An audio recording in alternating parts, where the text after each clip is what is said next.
বন্ধুরা, আজকে চলে এসেছি। আজকে আমাদের দ্বাদশী। মন খুবই ভারাক্রান্ত, কি বলবো, মা চলে গেছে। আমাদের এই আলোর শহর চন্দননগরের আজকের দ্বাদশীর দিন। আমরা এই 5 দিন খুব আনন্দ করি।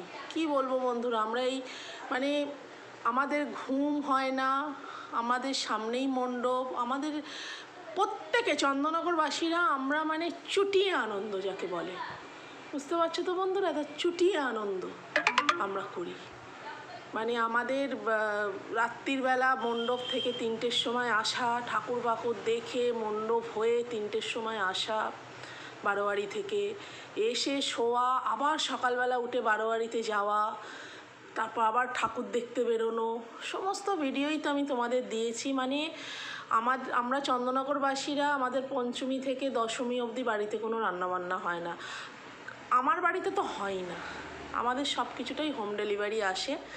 আজকে থেকে রান্না শুরু করেছি, গতকাল অবধি আমাদের রান্না হয়নি, কারণ যখন গঙ্গায় ঠাকুর ভাসান যায় সেটাও আমরা দেখতে যাই। আমরা এই 4টে দিনের জন্য অপেক্ষা করে বসে থাকি কবে আসবে। একটা বছরের অপেক্ষা, মনে দুঃখ নিয়ে আমাদের থাকতে হবে। আর আমরা যখন এই সময়টা, আজকে যখন মেয়েকে স্কুলে ছাড়তে যাচ্ছি, কি বলবো বন্ধুরা, যখনই দেখছি মণ্ডপগুলো এত ফাঁকা লাগছে, কি বলবো, মন একদম খারাপ আমাদের।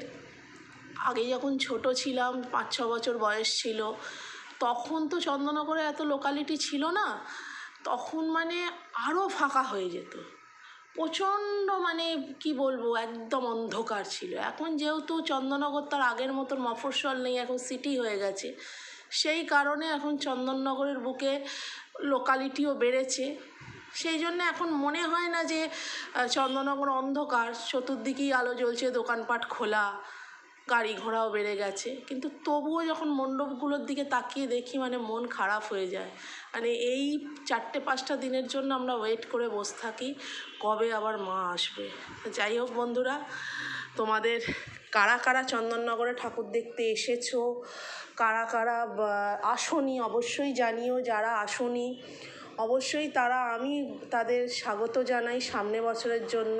তোমরা যদি 1 বছর এসে চন্দননগরের আলোকসজ্জা এবং প্রতিমা দর্শন করো, তোমাদের প্রতি বছর আসতে ইচ্ছে করবে। আমরা চন্দননগরে, আমাদের এটাই গর্ব। আর যারা যারা এসেছো অবশ্যই কমেন্টে জানিও কারা কারা তোমরা এসেছো আমাদের চন্দননগরে ঠাকুর দেখতে, এবং যারা যারা আসোনি তারাও কমেন্ট করে জানিও, আর আমি তাদের স্বাগত জানাই সামনে বছরের জন্য অবশ্যই। আর আজকে দ্বাদশী, এই কটা দিন প্রচুর, কি বলবো বন্ধুরা, প্রচুর খাওয়া দাওয়া হয়েছে, বাইরের খাবার, বুঝতেই তো পারছো, বাড়িতে কোনো রান্নাবান্না কিচ্ছু হয়নি। তা সেই কারণে বন্ধুরা আজকে বাড়িতে রান্না করেছি। মেয়েও স্কুলে গেছে, আজ থেকে রান্না করেছি, স্বাভাবিক জীবনে চলে এলাম। তা আজকে খুবই লাইট রান্না করেছি, খুব একটা রান্না করিনি, কারণ এই কদিন ভীষণই ফাস্টফুড খাওয়া হয়েছে, সেই কারণে। আর মেয়ের সামনে পরীক্ষাও, সেই কারণে আরও বললাম যে আজকে লাইট রান্না করব। তা আজকে কী রান্না করেছি তোমাদের দেখাই। এই দেখো, করেছি গরম গরম ভাত। আর এইটা যার কাছ থেকে মাছ নিয়েছি সে জানে আমি মাছের তেল খেতে খুব ভালোবাসি। যখনই আমি মাছ আনতে যাই, তার কাছে যদি তেল থাকে আমাকে এমনিতেই দিয়ে দেয়, সেই জন্য একটা পেঁয়াজ দিয়ে আর বেগুন দিয়ে তেলটা ভেজেছি। আর এখানে করেছি দেখো, বড় বড় চারাপোনা মাছ দিয়ে, ঝিঙে দিয়ে, আলু দিয়ে, বড়ি দিয়ে, কাঁচকলা দিয়ে, বেগুন দিয়ে, মৌরি জিরে বাটা দিয়ে ঝোল করেছি, ঝোল ভাত করেছি। আর ওখানে যেহেতু মাছের তেলটা দিয়েছিল বলে মাছের তেলটা ভাজা করেছি। আর এটা আমার ডগির, ভাতটা গলিয়েছি, ব্যাস, ও টক দই দিয়ে খাবে। তা আজকে বন্ধুরা এই রান্না করেছি, মনও খুব খারাপ, ভালো লাগছে না। মেয়েও আমাকে বলছে, মা আবার 1 বছর। আমি বললাম, হ্যাঁ বাবু, আবার 1 বছরের অপেক্ষা, এটাই তো জীবন। তা তোমাদের আমার ভিডিও কেমন লাগলো অবশ্যই কমেন্ট করে জানিও, এবং একটা শেয়ার করে দিও। টাটা বন্ধুরা।